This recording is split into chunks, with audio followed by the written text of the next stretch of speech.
Ration card application সাবমিটে দারুণ সমস্যা দেখা যাচ্ছে।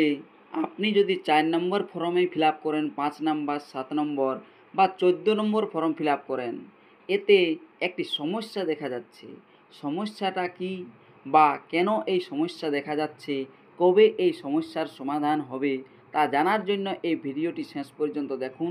আর চ্যানেলে নতুন হয়ে থাকলে চ্যানেলটিকে সাবস্ক্রাইব করে রাখবেন আর পাশে থাকা বেল আইকনটি ক্লিক করে দেবেন যাতে পরবর্তী নতুন ভিডিও নোটিফিকেশন পেয়ে যান। দেখুন, আমি এখানে 14 নম্বর ফর্ম ফিল আপ করছি। 14 নম্বর ফর্ম ফিল আপে আধার নাম্বার দিয়ে লগ ইন হয়ে যে লিস্ট পাওয়া যায় পরিবারের, সেই লিস্টের মধ্যে আসি। এখান থেকে নেক্সট যে অপশানটি রয়েছে, এই নেক্সট অপশানটাতে ক্লিক করলাম। নেক্সট অপশানে ক্লিক করতেই দেখতে পান, আপনারা সবাই জানেন যে এইভাবে আবার দেখতে পান যে এখান থেকে আপনাকে সিলেক্ট করতে হয় যে যে ব্যক্তি এই পরিবার থেকে অন্য পরিবারে যাবে তার নামটি দেখে সিলেক্ট করতে হয়। এখানে সেইটি আমি সিলেক্ট করে নিচ্ছি। ডান সাইডে দেখুন ঘর রয়েছে, সাদা ফাঁকা ঘর। এই ঘরটাতে একটা টিক চিহ্ন দিয়ে দেব। দেখুন, এখানে টিক চিহ্ন দিয়ে দিলাম। টিক চিহ্ন দেওয়ার পর বাম সাইডে একটা অপশান শো করছে, সিলেক্ট বেনিফিশিয়ারি অর্থাৎ সদস্য বাছুন অপশান। এই অপশানটাকে আবার ক্লিক করতে হবে। এই অপশানটাতে ক্লিক করলেই যাকে আপনি সিলেক্ট করেছেন তাকে আলাদা করে দেখাবে। তাহলেই বুঝতে পারবেন যে এই ব্যক্তিকেই আপনি আলাদা করতে চাইছেন। আর এটা আমি ট্রান্সফার করছি বা ট্রান্সফার করার চেষ্টা করছি ম্যারেজ অর্থাৎ বিবাহের কারণে। তাই এখানে এই যে রিজন কী কারণে, সেই ম্যারেজ এটা সিলেক্ট করে দিলাম। সিলেক্ট করার পর ডান সাইডে যে নেক্সট অপশান রয়েছে, এই নেক্সট অপশানটাতে ক্লিক করছি। নেক্সট অপশানে ক্লিক করতেই আপনি দেখতে পাবেন পরের পেজটি। নেক্সট অপশানে পরের পেজটি দেখতে পাবেন। নেক্সট অপশানে তাই ক্লিক করছি। এরপর নেক্সট অপশানে ক্লিক করার পর যখনই পরের পেজটি চলে আসবে, সেখান থেকে আবারও আপনার জন্য কাজ রয়েছে। একটু সময় লাগছে যেহেতু ইন্টারনেট সমস্যা। নেক্সট অপশানে ক্লিক করতেই আপনি এই যে পরের পেজটি দেখতে পাবেন। দেখুন, এখানে রেশন কার্ডের নাম্বার দিতে বলবে। যে পরিবারে রেশন কার্ডটি ট্রান্সফার করতে চাইছেন, সেই পরিবারের যে কোনো একজনের রেশন কার্ডের নাম্বার এখানে দিতে হয়। আপনারা সকলেই জানেন, তাই আমি এখানে রেশন কার্ডের নাম্বারটা দিয়ে দিচ্ছি। রেশন কার্ডের নাম্বারটা দিয়ে দেওয়ার পর নিচে নেক্সট অপশান রয়েছে, এই নেক্সট অপশানটাতে ক্লিক করছি। নেক্সট অপশানে ক্লিক করতেই তার রেশন কার্ডের এই ডিটেলস এবং আধার কার্ডের যে নাম্বার সেগুলো শো করবে কিছু অক্ষর। দেখুন, আমি নেক্সট অপশানটাতে ক্লিক করলাম। এখানে নাম আর রেশন কার্ডের নাম্বার, আধার নম্বর চলে এসেছি।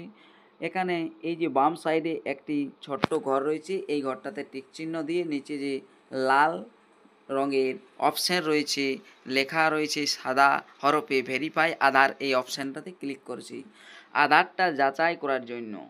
এখানে ওটিপি দিতে হবে। আধার কার্ডে রেজিস্টার থাকা মোবাইলে ওটিপি দিতে হবে। এখানে ওটিপিটা দিয়ে দিচ্ছি। ওটিপিটা দিয়ে দেওয়ার পর নিচের দিকে অপশান পাবেন সাবমিট, সেই অপশানটাতে ক্লিক করবেন। দেখুন, আমি ওটিপির ঘরটা ভরে দিচ্ছি। ওটিপির ঘরে দিয়ে দেওয়ার পর নিচে দেখুন ডান সাইডে সাবমিট ওটিপি আর নেক্সট অপশান রয়েছে, এই অপশানটাতে ক্লিক করলাম। এই অপশানে ক্লিক করতেই আলাদা পেজ অর্থাৎ পরের পেজ আপনি দেখতে পাবেন। দেখুন, এখানে আধার ভেরিফাই হয়ে গিয়েছে, সেটা লক্ষ্য করতে পাচ্ছেন। সেই আধার ভেরিফাই হওয়ার পর আবার সাবমিট অপশানটাতে ক্লিক করবেন। সাবমিট অপশানে ক্লিক করার পরেই নেক্সট পেজটি ওপেন হয়ে যাবে। নেক্সট পেজে চলে আসবে সেই পরিবারের ডিটেলস, যে পরিবারে আপনি কার্ডটি নিয়ে যেতে চাইছেন। দেখুন, এখানে সকলের একের পর এক নাম চলে এসেছে, দেখতে পাচ্ছেন। এই নামগুলোতে নিচে সব থেকে নিচে আপনি দেখতে পাবেন যেটি এই পরিবারে যুক্ত করে আনতে চাইছেন, সেই কার্ডটি নিচের দিকে রয়েছে কালো রঙের, এই যে এইটি। এরপর ডান সাইডে নেক্সট অর্থাৎ ফাইনাল সাবমিট অপশান রয়েছে, এই ফাইনাল সাবমিট অপশানটাতেই আপনাকে ক্লিক করতে হবে। ফাইনাল সাবমিট অপশানটাতে ক্লিক করে দিচ্ছি। ফাইনাল সাবমিট অপশানে ক্লিক করার পর আপনি বুঝতে পারবেন যে কি সমস্যা দেখা যাচ্ছে। অনলাইনে রেশন কার্ডের সমস্ত ফর্ম ফিল আপের ক্ষেত্রে, তাই 14 নম্বর হোক, 5 নাম্বার হোক বা নতুন রেশন কার্ডের জন্য 4 নাম্বার হোক। দেখুন আমি ফাইনাল সাবমিট অপশানে ক্লিক করে দিয়েছি। ফাইনাল সাবমিট অপশানে ক্লিক করতেই কিছুক্ষণ পর শো হচ্ছে একটি অপশান, যেটাই হচ্ছে সমস্যা। দেখুন source family member, select beneficiary, target family, other, new modify family details, এই সব শো হচ্ছে, অর্থাৎ এখানে সাবমিট হচ্ছে না।